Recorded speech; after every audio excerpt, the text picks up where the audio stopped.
दुवै पुर्याएर अलपत्र पारियो। 12 लाख असुल गर्न काठमाडौँमा हाहार गुहार गर्दै पीडितहरू। खोटाङका 10 स्थानीय तहमा तोकिए माओवादी केन्द्रको इन्चार्ज र सह इन्चार्ज। राष्ट्रिय सभा सदस्यको निर्वाचन अन्तर्गत मतदान अहिले पनि जारी।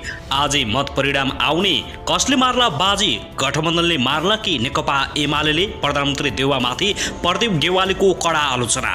नेपालमा कोरोना संक्रमण र मृत्युदर ह्वात्तै बढेको भन्दै नेपाल सरकारले गर्यो एकाएक यी देशहरूको लागि हवाई उडान बन्द। कुन कुन देशको लागि हवाई उडान बन्द भए त सम्पूर्ण जानकारी।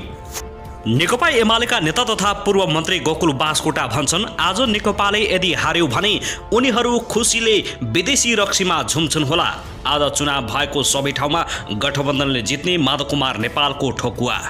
2059 साल स्मरण गर्दै विष्णु रिजालको आरोप। प्रचण्ड र माधव कुमार नेपालको वितण्डा सामु देउवाले आत्मसमर्पण गरेर घोडा टेक्दैछन्। छिमेकी राष्ट्र भारतमा कोरोना संक्रमितको संख्या 4 करोड नाग्यो। पछिल्लो 24 घण्टामा मात्रै 2,85,000 नयाँ कोरोनाका संक्रमित थपिए। यति धेरैको मृत्यु।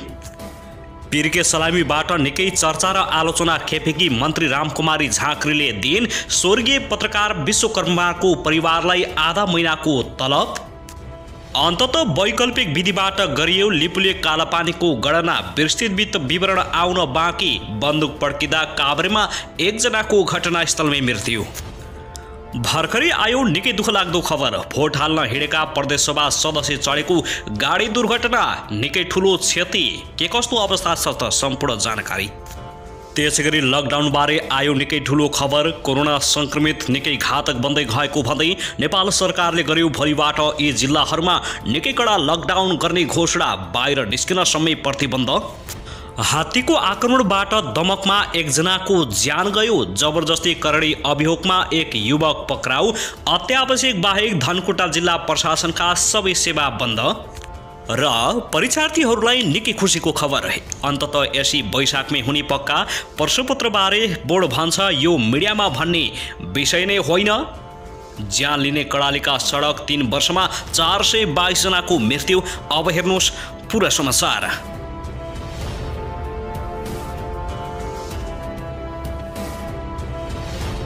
दर्शकबिन नमस्कार, तपाईहरुलाई हार्दिक स्वागत छ युट्युब च्यानल नेपाली खबर मिडियामा। यदि हाम्रो च्यानललाई अहिलेसम्म सब्स्क्राइब गर्नुभएको छैन भने सब्स्क्राइब गरी नजिक रहेको बेल आइकनलाई दबाई हामीसँग जोडिनुहोला।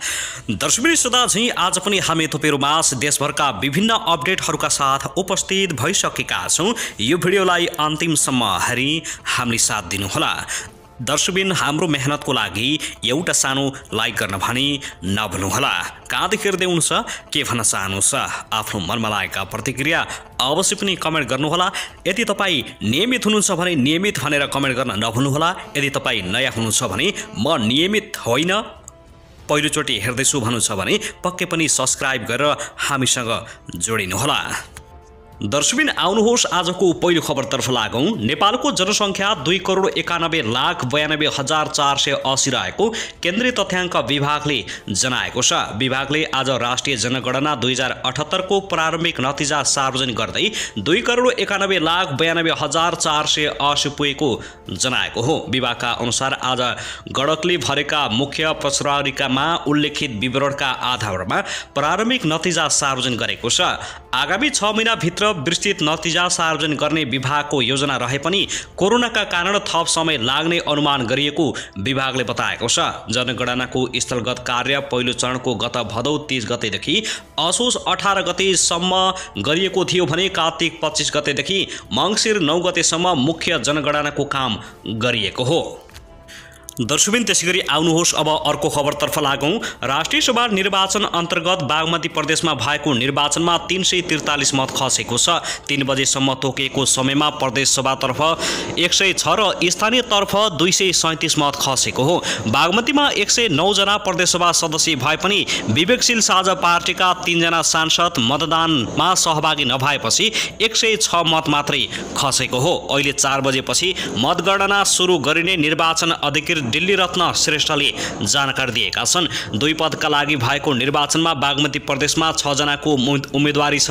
सत्तारूढ गठबन्धनका 2, नेकपा एमालेका तर्फबाट 2 र नेपाल मजदुर किसान पार्टीबाट 2 जना गरी 6 जनाको चुनावी प्रतिस्पर्धा चलेको छ। गठबन्धन दलका तर्फबाट महिलामा नेकपा एकीकृत समाजवादीबाट गोमा देवी तिमिलसेना र अन्यमा कांग्रेसबाट कृष्ण प्रसाद पौडेल रहेका छन्। दर्शकबिन आउनुहोस् अब अर्को खबरतर्फ लागौं। राष्ट्रिय सभा सदस्य निर्वाचनमा भोट हाल्न दाङको घोराई आउँदै गर्दा लुम्बिनी प्रदेश सभा सदस्य तुलसी चौधरी सामान्य घाइते भएका छन्। उनी सवार शुद्धोदन गाउँपालिकाको बा 2 झ 3444 नम्बरको स्कर्पियो गाडी गडवा गाउँपालिकाको कालाकाटेमा लु 1 प 2584 नम्बरको ट्रकसँग ठक्कर खाएको थियो। उनको हातमा सामान्य चोट लागेको जिल्ला प्रहरी कार्यालय दाङका प्रहरी प्रवक्ता मुकुन्द रिजालले जानकारी दिएका छन्। सो गाडीमा सवार गाउँपालिकाका अध्यक्ष किशुचन्द्र चौधरी र उपाध्यक्ष शान्तदेवी गेवाली पनि घाइते भएका छन्। घाइते 2 जनाको भालुबाङ अस्पतालमा उपचार भइराखेको र अवस्था सामान्य रहेको प्रहरीले जनाएको छ।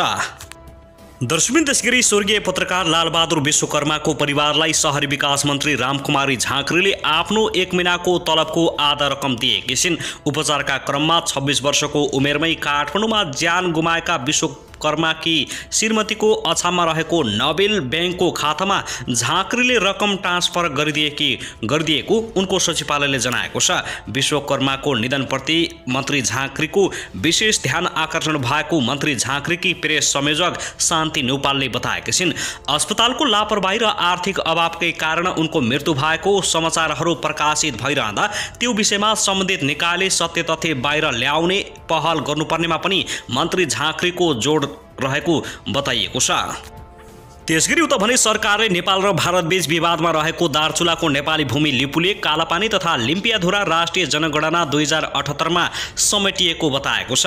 प्रत्यक्ष रूपमा गणक तथा सुपरीक्षक पुगेर गणना गर्न नसकेकाले घर संख्याको आधारमा औसतमा जनसंख्याको आँकडा निकालिएको केन्द्रीय तथ्याङ्क विभागका महानिर्देशक नेविनाल श्रेष्ठले बताएका छन्। बुधबार सार्वजनिक भएको जनसंख्या 2,91,93,480 भित्र तेज भेगको जनसंख्या समेत समेटिएको छ। तर उक्त क्षेत्रमा कति जनसंख्या छ भन्ने बारे विस्तृत विवरण केही समयमा सार्वजनिक गर्ने विभागले बताएको छ। दर्शकबिन आउनुहोस् अब अर्को खबरतर्फ लागौं। जंगली हात्तीको आक्रमणबाट दमक नगरपालिका 3 गोलाटारका 63 वर्षीय गणेश प्रसाद अधिकारीको मृत्यु भएको छ। जिल्ला प्रहरी कार्यालय झापाका डीएसपी वसन्त पाठकका अनुसार मंगलबार राति 8 बजे घर नजिकैको मकैमा पानी लगाउन गएका बेला अधिकारीलाई हात्तीले आक्रमण गरेको पाठकले बताएका छन्। उनको घटनास्थलमै मृत्यु भएको हो। आक्रमण गर्ने हात्ती होम्से दुम्से सामुदायिक वनबाट निस्किएको प्रहरीले बताएको छ। उक्त क्षेत्र हात्ती प्रभावित क्षेत्र पनि हो। यहाँ हात्ती दिनौं जसो गाउँमा निस्कने गरेको स्थानीयवासीहरूले बताउँछन्। दर्शकबिन त्यसगरी आउनुहोस् अब अर्को खबरतर्फ लागौं। राष्ट्रिय परीक्षा बोर्डले 2078 सालको माध्यमिक परीक्षा यसै आगामी वैशाखमा गर्ने घोषणा गरेको छ। यसअघि प्रश्नपत्र पोहोर सालको प्रयोग गर्ने कि नयाँ छापिन्छ भने यसको बाहिर चर्चा चल्न थालेको छ। तर प्रश्नपत्रबारे बोर्डले खुनाउन चाहेको छैन। 2 पटक छापिएका प्रश्नपत्र प्रयोगमा आउन सकेन। कोरोना महामारीका कारण भौतिक उपस्थितिमा परीक्षा लिएको थिएन। त्यसो त 2076 सालमा छापिएको प्रश्नपत्र पनि प्रयोगमा नआएपछि जलाएर नष्ट गरिसकिएको छ भने 2077 सालका लागि छापिएको प्रश्नपत्र सुरक्षित राखेको बोर्डले जनाएको छ। बोर्ड परीक्षा नियन्त्रण कार्यालय पनिका अनुसार 2077 मा करिब 5 लाख प्रश्नपत्र छापिएको थियो। यसमा करिब 5 करोड रुपैयाँ खर्च भएको छ। बोर्डका अध्यक्ष डा महाशरम शर्माले प्रश्नपत्र गोप्य हुने भएकाले बाहिर बताउन नमिल्ने बताएका छन्। उनले भने वैशाखमा परीक्षा हुन्छ। प्रश्नपत्र नयाँ कि पुरानो हुन्छ भन्न मिल्दैन। प्रश्नपत्रको विषय आन्तरिक कुरा हो। प्रश्नपत्र बारे मिडियाले सोध्न पनि मिल्दैन अनि हामीले भन्न पनि मिल्दैन। उनका अनुसार यस वर्ष करिब 5 लाख विद्यार्थीहरूले एससी को फर्म भरेका छन्। बोर्डका सचिव दुर्गा प्रसाद अर्याल पनि अहिले प्रश्नपत्र बारे कुनै कुरा नगर्ने मुडमा रहेका छन्। परीक्षा तालिका सार्वजनिक भएको छैन। कोरोना बढेकाले सबै परीक्षा धमाधम स्थगित भइराखेका छन्। त्यसैले अहिले यो विषयमा कुरा गर्नु उचित छैन उनले भनेका छन्। कोभिड-19 महामारी फैलिएपछि 2076 सालको एसई परीक्षा भौतिक उपस्थितिमा नभई सरकारले आन्तरिक मूल्याङ्कनबाट नतिजा प्रकाशित गरेको थियो। दर्शकवृन्द, त्यसैगरी कक्षा 12 को परीक्षा भने जेठको अन्तिममा हुने बोर्डले जनाएको छ। दर्शकवृन्द, त्यसैगरी आउनुहोस् अब अर्को खबरतर्फ लागौं। सत्ता साझेदार नेकपा एकीकृत समाजवादीका अध्यक्ष माधव कुमार नेपालले आफ्नो पार्टीले राष्ट्रिय राजनीतिमा निकै ठूलो तरङ्ग पैदा गरिरहेको बताएका छन्। अहिले आफ्नो पार्टी 5 दलीय गठबन्धनमा रहेको र 5 दलीय गठबन्धनका सबै दलहरू मिलेर राष्ट्रिय सभाको चुनावमा 19 जना उम्मेद्वार खडा गरेको उनको भनाइ छ। बुधबार पार्टी कार्यालय शान्तिनगरमा विभिन्न पार्टीबाट आएका कार्यकर्तालाई पार्टीमा प्रवेश गराउँदै अध्यक्ष नेपालले स्थानीय तह, प्रदेश सभा र प्रतिनिधि सभाको निर्वाचन संविधानलाई सर्वोपरि राखेर सम्पन्न गर्नुपर्ने बताएका छन्। उनले स्थानीय तहको चुनाव संविधान र कानुन अनुरूप नै हुनुपर्नेमा जोड दिएका छन्। उनले सत्तारूढ दलहरूबीच एकैपटक 3वटा तहको निर्वाचन गराउन सके खर्च कम लाग्ने भएकाले विज्ञहरूसँग छलफल भइरहेको बताएका छन्। अध्यक्ष नेपालले आज बुधबार भइरहेको राष्ट्रिय सभाको निर्वाचनमा 19 सिट नै सत्तारूढ गठबन्धनले जित्ने ठोकुवा गरेका छन्।